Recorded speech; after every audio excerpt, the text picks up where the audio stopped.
नमस्कार दर्शकों। उम्मीद है आप सब पूरे इस तरीके से स्वस्थ होंगे, सुरक्षित होंगे, अपना और अपने परिवार वालों का ध्यान रख रहे होंगे। आप सभी देशवासियों को अंतर्राष्ट्रीय योग दिवस की हार्दिक शुभकामनाएं। योगा आज से नहीं, योगा प्राचीन समय से ही हमारे देश की उत्पत्ति है, भारत की उत्पत्ति।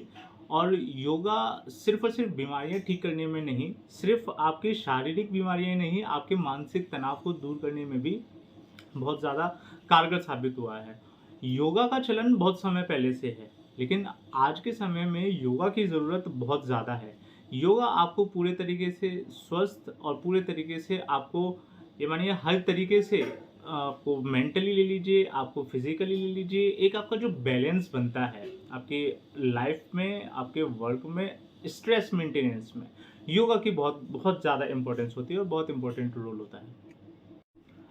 वैसे तो योगासन में बहुत सारे तरीके के योगा आसन्स रहते हैं, बॉडी पोस्चर्स रहते हैं और हम सभी को वो सारे के सारे बॉडी पोस्चर्स अपने अकॉर्डिंगली उन सभी चीज़ों को प्रैक्टिस करना चाहिए, because practice makes a man perfect. लेकिन अब ये मानिए ना कि एक पर्सन सारे के सारे योगासन्स को नहीं कर सकता है या फिर आपको उसके लिए बहुत ज़्यादा प्रोफेशनल होना पड़ेगा।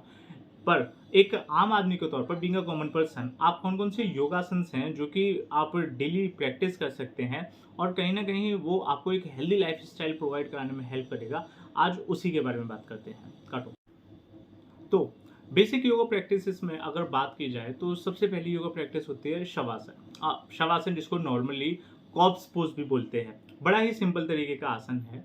आपको सिर्फ और सिर्फ या किसी भी पर्सन को जो इस चीज़ को प्रैक्टिस कर रहा है, just simply lying on the bed, on the floor, आप फ्लोर का यूज़ करें। आपको सिर्फ अपनी बैक पर एक तरीके से लेट जाना है। Arms arms by your side, close your eyes. ये बेसिक बेसिक से टिप्स हैं जिनको कि आपको फॉलो करना है। बॉडी को पूरी तरीके से रिलैक्स कीजिए।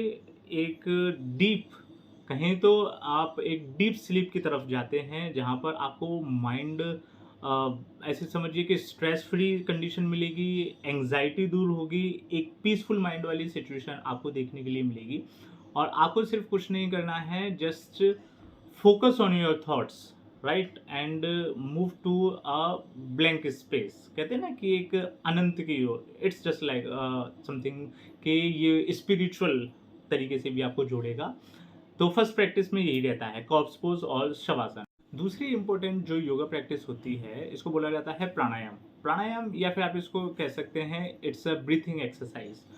होना क्या है कि देखिए, इसको कॉमन सी चीज़ समझिए कि ब्रीथिंग में बेसिकली आपके लंग्स इन्वॉल्व होते हैं जब आप अपने नाक से सांस लेते हैं, नॉस्ट्रिल से सांस लेते हैं।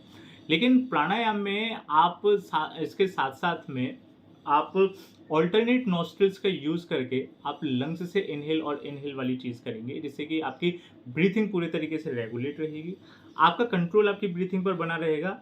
और साथ के साथ में ये एक्सरसाइज आपकी एंग्जाइटी और आपके डिप्रेशन को ट्रीट करने में बहुत ज़्यादा हेल्प करता है। एज आई सेड कि योगा आपको कहीं ना कहीं आपके थॉट्स से भी कनेक्ट करेगा, आपके फिजिकल एक्सरसाइज के साथ साथ में। तो ये वाली चीज़ आपको पूरे तरीके से मानसिक स्थिरता, मेंटल स्टेबिलिटी प्रोवाइड कराता है। अगली एक्सरसाइज जो आती है इस सीरीज में वो होती है योग निद्रा। योग निद्रा या जिसको बोलते हैं योगिक स्लीप। देखिए, शवासन और योगिक स्लीप क्वाइट सिमिलर, पर थोड़ा सा डिफरेंस होता है। योग निद्रा में आप कॉन्शियसली, आप अपने कॉन्शियस स्टेट में रहते हैं, यू जस्ट ले ऑन द फ्लोर और आप अपने कॉन्शियस माइंड से आप अपने सबकॉन्शियस माइंड की तरफ जाते हैं। There is a spiritual connection between your conscious and subconscious mind. आप उस कनेक्शन को एस्टेब्लिश करते हैं। जो एक ब्लॉकेज होता है आपके इमोशनल और आपके मेंटल स्टेट के बीच में, आप उसको कनेक्ट करने की कोशिश करते हैं। साथ के साथ में ये जो आसन होता है, आसन मीन्स पोज, ये वाली जो एक्सरसाइज है योग निद्रा की, ये बहुत ज़्यादा कारगर या बहुत ज़्यादा यूज़फुल होती है आपके डिप्रेशन, एंग्जाइटी, इंसोम्निया या फिर पोस्ट ट्रॉमेटिक जो डिसऑर्डर्स रहते हैं, उन चीज़ों को ट्रीट करने के लिए वही काफ़ी ज़्यादा कारगर मानी जाती है। अगला जो आसन होता है दैट इज सिद्धासन। सिद्धासन और जिसको बोला जाता है अकम्प्लिश्ड पोज। देखिए, सिद्धासन को थोड़ा सा समझिए। जो सिद्ध आसन है ये वर्ड ही मेजरली दो वर्ड से मिलकर के बना। वन इज द सिद्ध and another one is the आसन।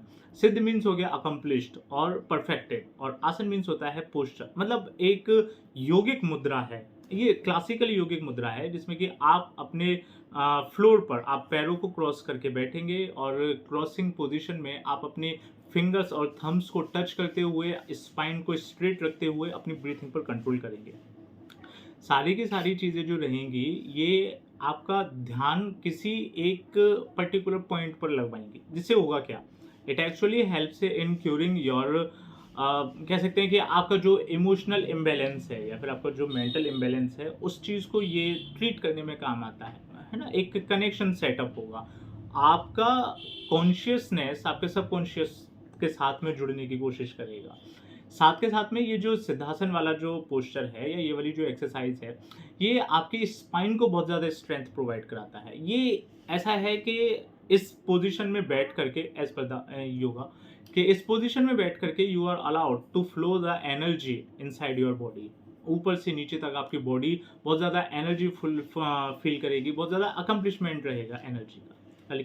अगला जो आसन बताया गया है दैट इज द बालासन। बालासन और बालासन का दूसरा मतलब होता है चाइल्ड पोज। जिस तरीके से एक छोटा बच्चा होता है, जिस तरीके से एक छोटा बच्चा अपनी बॉडी पोस्चर को सेटअप करता है, उसी तरीके से एक पर्सन को अपनी बॉडी पोस्चर को सेटअप करना है जिसमें कि उसके एंकल, उसके आर्म्स, उसके शोल्डर्स, उसकी स्पाइन और उसकी वेस्ट वाला रीजन, सारी की सारी चीज़ें कवर अप हो जाएंगी। जिस तरीके से आपको इमेज में दिख रहा होगा कि पर्सन के टोज, पर्सन के एंकल और उसके शोल्डर्स, सारी चीज़ें है ना। और इसके साथ साथ में आपको अपनी बॉडी के मसल्स को कॉन्ट्रैक्टेड और रिलैक्स्ड, साथ के साथ पे आपकी ब्रीथिंग, इनहेलेशन एंड एक्सहेलेशन, सारी चीज़ों को एक कोऑर्डिनेटेड मैनर में आपको कंट्रोल करके इस एक्सरसाइज को परफॉर्म करना होता है। आफ्टरवर्ड्स ये वाली जो एक्सरसाइज होती है, ये एक्सरसाइज आपकी पूरी बॉडी के मसल्स को एक तरीके से देखा जाए स्टिमुलेट करेगी। लेकिन ये वाली एक्सरसाइज सभी को परफॉर्म करने की ज़रूरत नहीं है, बिकॉज क्योंकि अगर किसी पर्सन को जॉइंट्स में प्रॉब्लम है तो ये योगासन कहीं ना कहीं उसको दिक्कत दे सकता है। सिमिलरली अगर पर्सन एक female if she is pregnant, right, तो क्योंकि इस पोस्चर में बेली पार्ट भी फ्लोर के साथ में उतना टच करेगा, तो आई डू नॉट रिकमेंड कि हाँ जी इस एक्सरसाइज को वो लोग परफॉर्म करें, या फिर वो बहुत ज़्यादा ओल्ड एज पर्सन आ गए तो इस एक्सरसाइज को ना करें, राइट। योगा एक ऐसी पुरानी प्रैक्टिस प्राचीन काल से ही चली आ रही है कि जिसको अगर हम अपनी लाइफ में उतार लें तो जाहिर सी बात है हमारी लाइफ के 80% तक के जितनी भी प्रॉब्लम्स होती हैं वो सारी की सारी प्रॉब्लम्स दूर हो जाएंगी। क्यों? क्योंकि सभी प्रॉब्लम्स का ओरिजिनेशन होता है हमारे थॉट से, और योगा काम कराता है मेडिटेशन का। Meditation means to control your thoughts, to control your emotions, to know who you are. आपकी सेल्फ एस्टीम को बूस्टअप करता है, आपको सेल्फ एनालिसिस में हेल्प अप करेगा। तो ये रहे कुछ बेसिक पोजेज जो कि योगा प्रैक्टिस में हम सभी को अपनी लाइफ में अपनानी चाहिए। और हर चीज़ का लाइफ में डिसिप्लिन बहुत ज़्यादा ज़रूरी है, डिसिप्लिन मैटर करता है। अगर आपकी लाइफ डिसिप्लिन है, अगर आपकी लाइफ आपके अकॉर्डिंगली चलेगी तो डेफिनेटली आपको प्रॉब्लम्स होने की संभावनाएं दूसरों के कंपेयर में कम हो जाएंगी। एट लास्ट आप सभी को अंतर्राष्ट्रीय योग दिवस की हार्दिक शुभकामनाएं। योगा को अपने जीवन में उतारिए और खुश रहिए।